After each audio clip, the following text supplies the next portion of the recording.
With how South Carolina's basketball programs have performed this season and the buzz that they've generated, it's fair to say right now that Columbia is the epicenter of college basketball. You are Locked On Gamecocks, your daily podcast on the South Carolina Gamecocks, part of the Locked On Podcast Network, your team every day.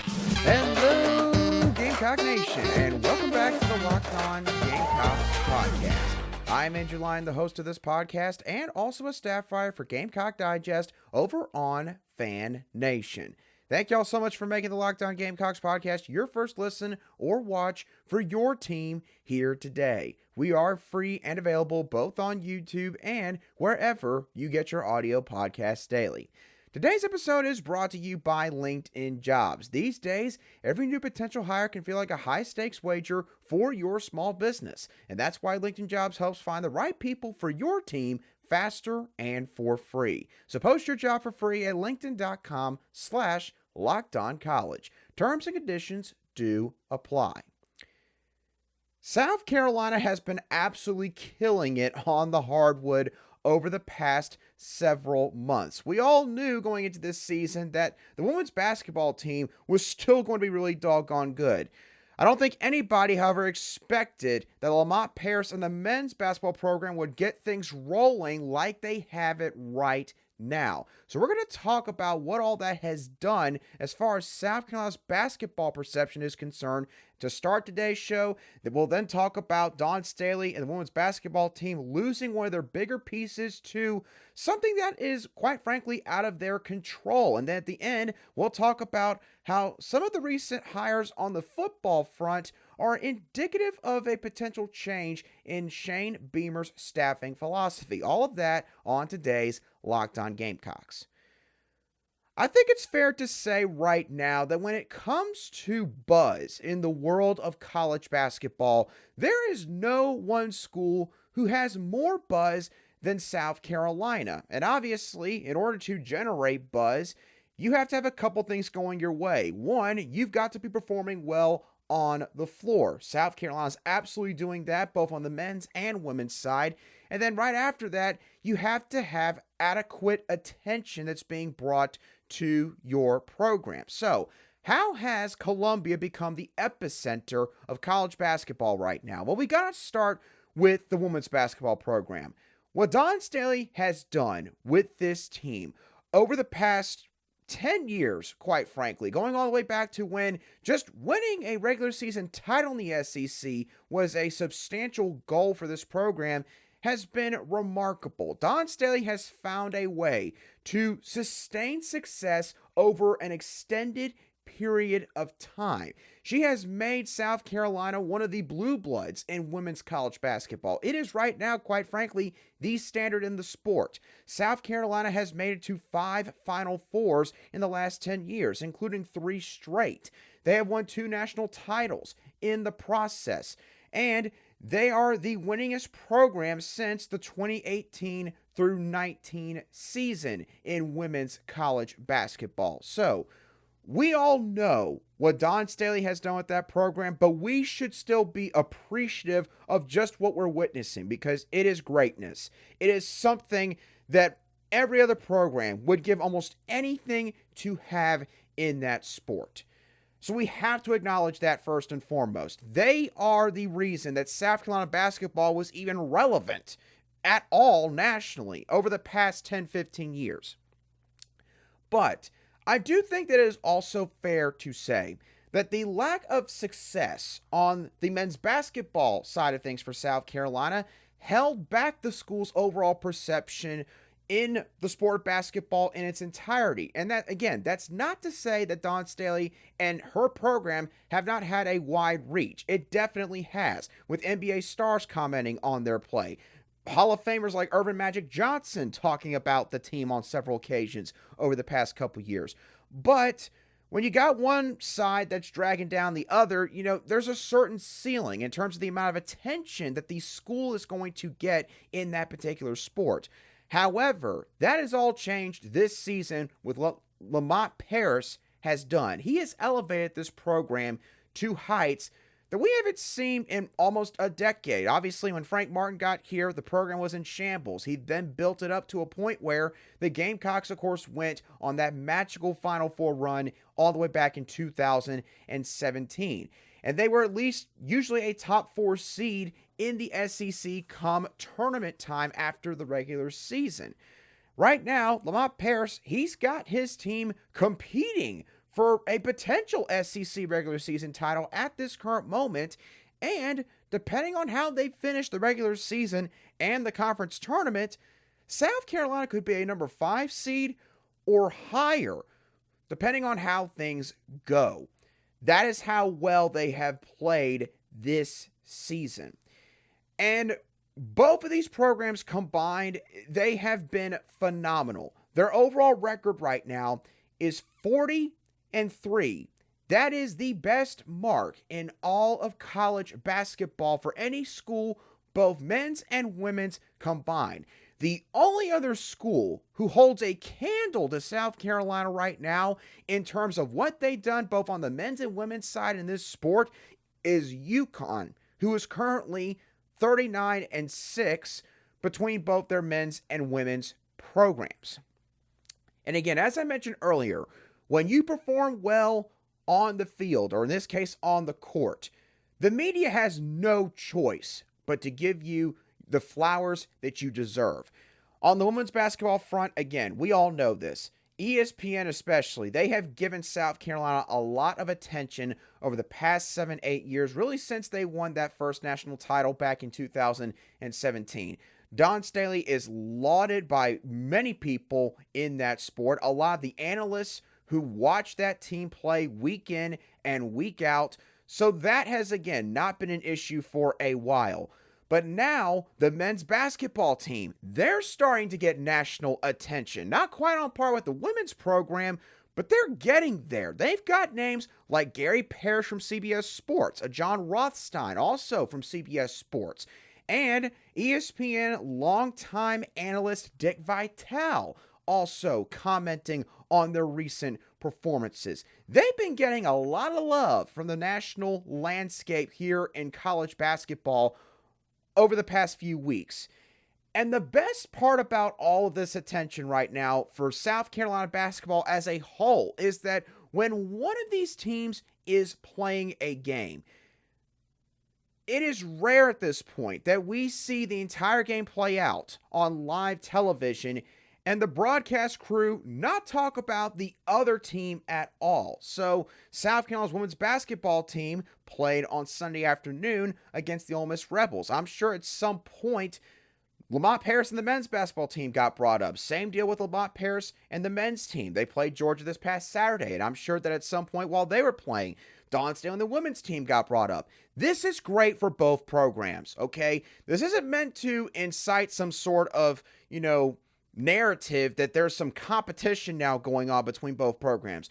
No, this is great as a whole for the university.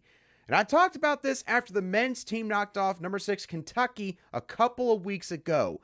The university, the athletic department, they need to get behind these basketball programs. Lamont Paris, he is showing you right now, he has the chance to do something special with this men's basketball program. He has a chance to make them a staple power in the SEC and a team that starts to expect making the NCAA tournament at least every other year. Something we have never seen from that program. And you combine that with what Dawn Staley has already accomplished with the women's team and continues to accomplish, I might add. There's no question right now. Columbia is grabbing the attention of basketball aficionados everywhere on the college level. They have no choice but to give the school attention right now, to give these basketball programs attention right now, because they're just flat out beating almost everybody they're playing. The women's team is beating everybody that's in their path, and the men's team, they're on an absolute tear right now. They are scorching hot, winning their past 5 SEC contests. So it's great what we've seen from both of these programs, and obviously we got some more big games upcoming. The men's team plays Ole Miss on Tuesday night. That's going to be a whiteout, so everyone that's going to the Colonial Life Arena, you're being told to wear white. And the women's team, they're playing UConn this next Sunday. However, Dawn Staley and her team, they will be without one of their biggest stars on the team in Kamilla Cardoso. Is that going to be a big deal for them? I'll discuss that in more detail in just a couple moments right here on Locked On Gamecocks.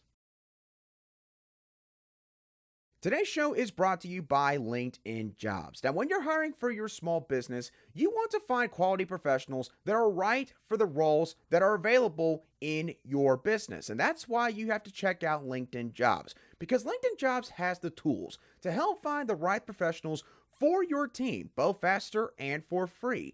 LinkedIn isn't just another job board. LinkedIn has a vast network of more than 1 billion professionals worldwide, which makes it the best place to hire because it gives you access to professionals that you can't find anywhere else. LinkedIn does all that while making the process easy and intuitive. So, post your job for free at linkedin.com/lockedoncollege. That's linkedin.com/lockedoncollege to post your job for free today. Terms and conditions do apply. Welcome back to this Monday edition of the Locked On Gamecocks podcast. We cover your South Carolina Gamecocks every single day. And as always, a big thank you to each and every one of you everydayers who make the Locked On Gamecocks podcast your daily listen wherever you get your audio podcasts daily or your daily watch on YouTube. Dawn Staley announced after the Gamecocks' recent matchup against Ole Miss on Sunday afternoon that South Carolina will be without Kamilla Cardoso, their starting center, for their next two matchups. Those two matchups are against the Missouri Tigers and the UConn Huskies at home. And I have to admit, losing Kamilla Cardoso, at least as far as South Carolina's fan base is concerned, it doesn't really seem like a big deal. And that's because it isn't a big deal. I'm not going to talk about the Missouri game because, quite frankly, the Tigers are outmatched in almost every single aspect of the game on the floor. I'm not trying to sound harsh here, but it's really the truth. Outside of Mama Dembele, they don't have a chance against South Carolina, okay? Let's just put it like that, and we'll move on. UConn is the team that most people are talking about. They are the team that people outside of Columbia will think can possibly take advantage of Kamilla Cardoso not being in the starting lineup for South Carolina. And there's a couple reasons for this. Obviously, UConn is one of the most historic programs, if not the most historic program, in all of women's college basketball. Yes, they have not won a national title in several years, and they've had a lot of streaks get broken, and they're certainly not the UConn of old. I think we all can agree on that. But UConn is still UConn. UConn still has plenty of talent. Obviously, Paige Beckers leads the charge in that regard still. They only lost by 4 points this past season with the Gamecocks traveling up to Connecticut. So that's something that people are going to reference leading up to this game to generate more interest. And they do have a pretty solid All-American caliber forward in Aaliyah Edwards. But as far as Kamilla Cardoso's absence is concerned and how it's going to affect this game, I don't think any of that, and I think most of you would agree with this, I don't think any of that's going to matter. Because when you look at the Huskies and their roster and their rotation, they don't have the depth to keep up with South Carolina for 40 minutes, especially considering the fact that this game is taking place in the Colonial Life Arena this coming Sunday afternoon. When you look at the minutes distribution on UConn's roster, when you go to their website and look at the stats, UConn really and truthfully has 7 main players in their rotation. And a big reason why that's the case is because, unfortunately, UConn continues to be hit hard with injuries. They have 3 players that are out for the rest of the season due to injury. I think that Geno Auriemma has a lot of blame to wear because of that, because quite frankly, some of his methods are archaic, but that's a whole different discussion for a different time. The point being, with the players that are in UConn's main rotation, only 2 of them are considered forwards on their roster, and both of them are listed as 6'3". So they don't have some towering presence in their front court like a Kamilla Cardoso who's like 6'5" or taller. And the Gamecocks, although Cardoso won't be available against the Huskies, they still are going to have plenty of players in their front court. They're going to have, obviously, an Ashlyn Watkins, who has been on fire as of late. They're going to have Chloe Kitts, who's just coming back from an illness that she had recently. Sanaya Fagan obviously has a lot of experience, and I'm sure she's going to get a lot of minutes. And you might even see a Sakima Walker, who admittedly has gotten a lot of pretty much garbage time for most of this season. She's probably going to have to play some minutes in this game. I would imagine at least like 6 to 10, depending on how the game is going. So they're still going to have 4 bodies overall in that front court. But I want to go back to Aaliyah Edwards real quick, because UConn fans are probably going to point to her and they're going to probably say that they think that she's going to be able to take advantage of the fact that Cardoso is not in that lineup. And the thing is, you might say in previous years that sure, she could potentially take advantage, except for South Carolina has someone by the name of Ashlyn Watkins, who is probably one of the best defenders at her position in this entire sport. It would stun me if Dawn Staley puts anyone else but Ashlyn Watkins on Aaliyah Edwards this coming Sunday. Aaliyah Edwards, she does like to stretch the floor. She definitely gets used on pick and rolls near the top of the key, and she can shoot from the elbow. She can shoot, 15 to 17 foot jumpers, and she can hit them at a pretty decent clip if you don't respect her jump shot enough. But as we all know with Ashlyn Watkins at this point, she is pretty much the best all-around defender on this team. She can guard people out at the perimeter. She definitely can hold her own in the paint. She's got a lot of strength. She's also got a lot of bounce. She can jump up as high as probably anybody on this team. She leads the team in blocks. She also has no issue getting scrappy, fighting for a loose ball on the floor. Ashlyn Watkins is literally everything that you want in basically an All-American defender on your team at the college level. And so, Aaliyah Edwards, if she is matched up against Ashlyn Watkins this coming Sunday, I think that Watkins, to put it bluntly, is going to put straps on her. I don't think that Aaliyah Edwards is going to accomplish much of anything against Ashlyn Watkins. Now, Aaliyah Edwards is still a really good player, okay? I'm not trying to insinuate otherwise, but Watkins is going to win that matchup for the majority of this game. As long as she is not overly aggressive. Watkins does have her moments at times still where she can be a bit reckless, whether that be trying to strip the ball away potentially on defense or trying to drive to the basket or one side of the basket on offense.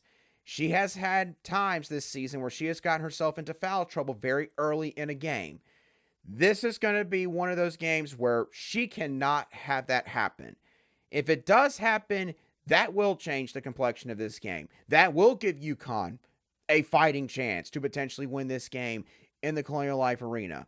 But if Ashlyn Watkins is calculated and if she picks her moments to really enforce her will on UConn's front court, then the Huskies, in my opinion, they just don't stand a chance. Because Paige Bueckers, as good as she is, there's no way she can beat South Carolina basically playing 1-on-5. There's just no way possible that she can do that. UConn, as I mentioned earlier, they're not the team of old.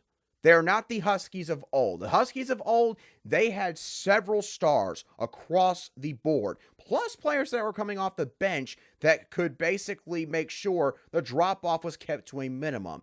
That's not the way this roster is anymore. If Paige Bueckers does not basically play superhero ball, along with an Aaliyah Edwards giving her some help at times, then UConn they're not going to match up well against any of the better teams in women's college basketball.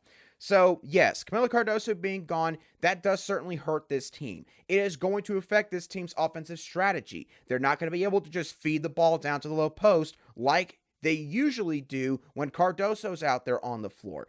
It might be one of the best things that could happen to this team, learning how to play without Kamilla Cardoso, because who knows, come tournament time, she might have a game where she gets into serious foul trouble, and you got to play long stretches without her. Next season, you're not going to have Cardoso on this team anymore. So you do have to figure out a way how to score, how to really hurt teams without a big presence at that 5 spot in an Aaliyah Boston or Kamilla Cardoso. One day, this team's got to be able to learn how to do that. So heck, this might be a great time for them to do that before they even get to the SEC Women's Basketball Tournament that will take place, obviously, about a month and a half or so from now. Now, we're going to end today's show by talking a little bit of football because Shane Beamer did introduce a new coordinator at the special teams spot this past Friday afternoon to everybody. The new coordinator is Joe DeCamillis, who comes from the NFL, spent a lot of years in the NFL.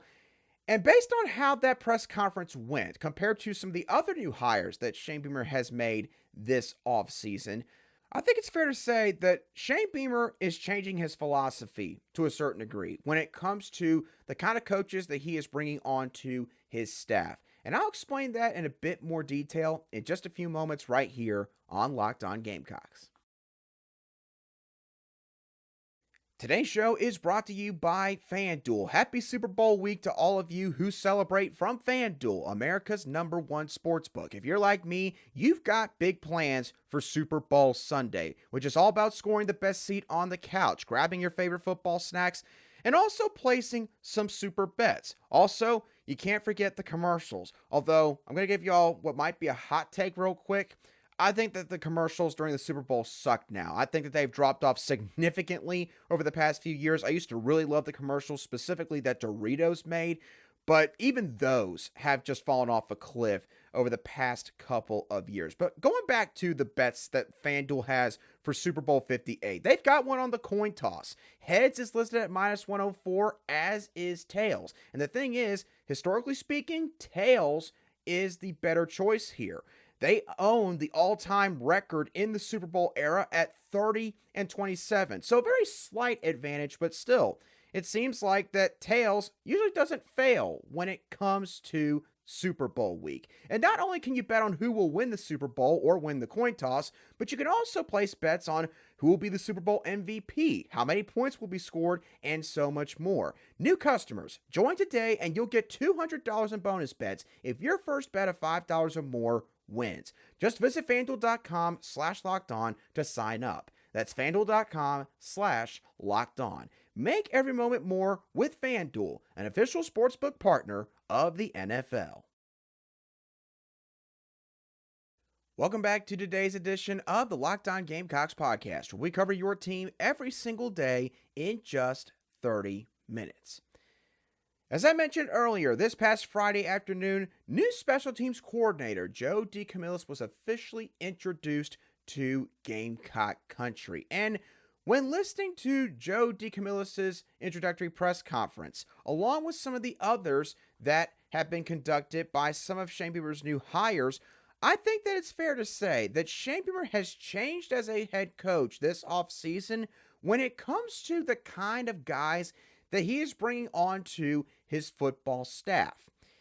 In the 2020 and 21 off seasons, Shane Beamer hired 6 on-field assistants who had no on-field coaching experience in either the SEC or the NFL.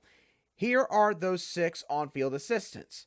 Marcus Satterfield eventually wound up leaving for Nebraska. Eric Henry literally stayed here for 1 season and then went back to the high school coaching ranks. Jimmy Lindsey was here for 2 years and then took a job with the LSU Tigers. Pete Lembo arguably was a home run hire. No complaints about that one. Clayton White, been very up and down and probably barely saved his job by the skin of his chin this past fall. And Montero Hardesty, he was officially fired this past month by Shane Beamer and the University of South Carolina. So, the point being, a lot of those guys, for one reason or another, they did not work out or they did not live up to the potential that maybe fans thought they had when they got to Columbia. So this offseason, Shane Beamer has hired 3 new on-field assistant coaches. All these coaches have experience either in the SEC or the NFL. Running backs coach Marquell Blackwell, he was originally at Texas A&M this past fall. He was at Ole Miss the year before that. So he has 2 years of experience in the SEC. Wide receiver coach James Coley, He was at Georgia with Shane Beamer for a very long time, and then starting in 2020 all the way up through last year, he was with Jimbo Fisher and the Texas A&M Aggies. He has 9 total years of coaching experience in the SEC. And then special teams coordinator Joe DeCamillis, 34 years in the NFL. Sure, he doesn't have any experience as an on-field coach at the college level. I don't think anybody's going to question, though, Joe DeCamillis' X's and O's ability. When you spend that much time at the NFL level, I think it's fair to say, yeah, the guy's a pretty good coach, and he knows what he's doing.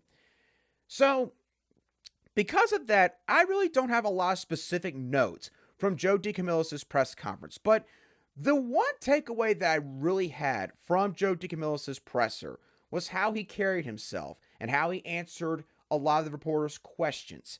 And I kind of thought about Marquel Blackwell and James Coley and their introductory press conferences. And the thing that I kind of concluded from looking at all those pressers and kind of recalling how they all went about them, all these guys are ball coaches.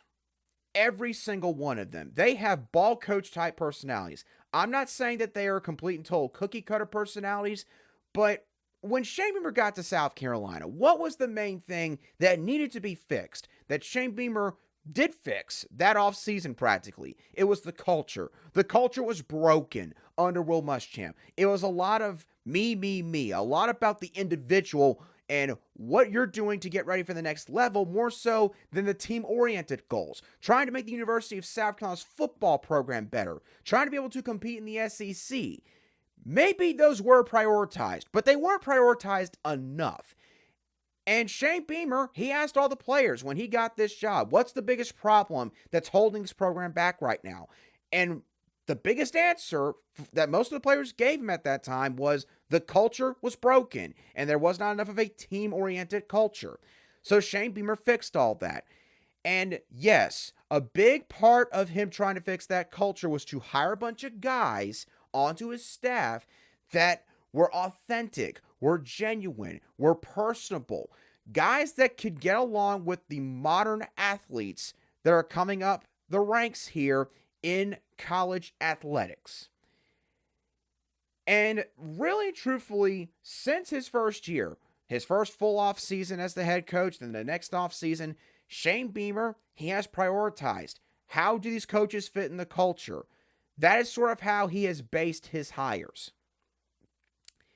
It doesn't feel that way with these recent hires. It doesn't feel that way with Marquel Blackwell. It doesn't feel that way with James Coley. It doesn't feel that way with Joe DeCamillis. Now, I know some of you could sit there and say, well, Andrew, Shane Beamer knows James Coley. They go back a long ways. Shane Beamer goes back a long ways with Joe DeCamillis. You could also just say relationships are a big reason why most of those guys came here. And sure, you could say that as well. However, I will just say this. When these guys were speaking at their introductory press conferences, they did not give off the vibes of somebody who could run as a part of your city council, who could run as the mayor of your town, who could run as the state governor, and would kiss babies on the streets to get your votes, okay? They didn't come off like that. These guys came off as bona fide football coaches, guys that have come here and they're like, listen, you know, no offense, I will talk to the media, I will fulfill my obligation, I'm appreciative of the university for giving me this opportunity, but I'm here to coach football. I'm here to talk ball with these players, develop them, and make them better. And you know something? I think that's good for this football program. I'm not trying to say that Shane Beamer went way too into the culture aspect. Culture is important, okay? I want to make that clear. I'm not downplaying the importance of it. But could you say that Shane Beamer maybe did prioritize that maybe too much compared to other aspects such as, hey, can this guy actually develop the players that he has in his room? Can this guy actually recruit his position well? Could you say maybe that guy prioritized a bit too much over those kind of aspects? I would argue yes. You could potentially make that case. So I think that it is notable with a Marquel Blackwell, who has a lot of experience in the Southeast and some experience in this conference, a James Coley, an ace recruiter, a Joe DeCamillis, comes from the NFL ranks. The NFL is all about talking and coaching ball, just looking at film, going about the X's and the O's. I think you can say from all of that Shane Beamer, he's at least a little bit more open-minded in terms of who he hires. And I also think that it is a secret acknowledgement from Shane Beamer that he knows, again, this program has to bounce back in 2024. You have no option. You can't go 5-7 or worse again. You got to at least win 6 games and go bowling again in 2024. If that doesn't happen, you're on the hot seat at the minimum in 2025. There's no question about that. So, obviously, again, you go back and listen to those press conferences, I'll just say it. They probably would put you to sleep. But the way that those guys talked about the game, the way they talked about coaching, that stuck out to me a lot. And I think that that's something to keep in mind moving forward if Shane Beamer has to make more new hires at other positions over the next couple of years. But with that being said, that's going to do it for today's edition of the Locked On Gamecocks podcast. I hope y'all thoroughly enjoyed today's show as always. What are y'all's thoughts on what South Carolina is doing right now in terms of college basketball? How Don Staley and Lamont Paris have got all these eyes looking at South Carolina basketball. What are your thoughts on Kamilla Cardoso leaving for the Olympic qualifiers and how this could affect South Carolina, particularly against UConn this coming Sunday? And lastly, what are your thoughts on these recent hires that have been made by Shane Beamer, and what do you think it says about his overall hiring philosophy? Let me know your thoughts down below in the comments section if you watch today's show on YouTube, or you can shoot me a direct message on X at @A_SC if you listen to today's show on an audio podcast app. Once again, thank y'all so much for tuning in. Have a great rest of your Monday and a fantastic start to the work week as always. And I'll be sure to catch y'all on the next show of the Locked On Gamecocks podcast.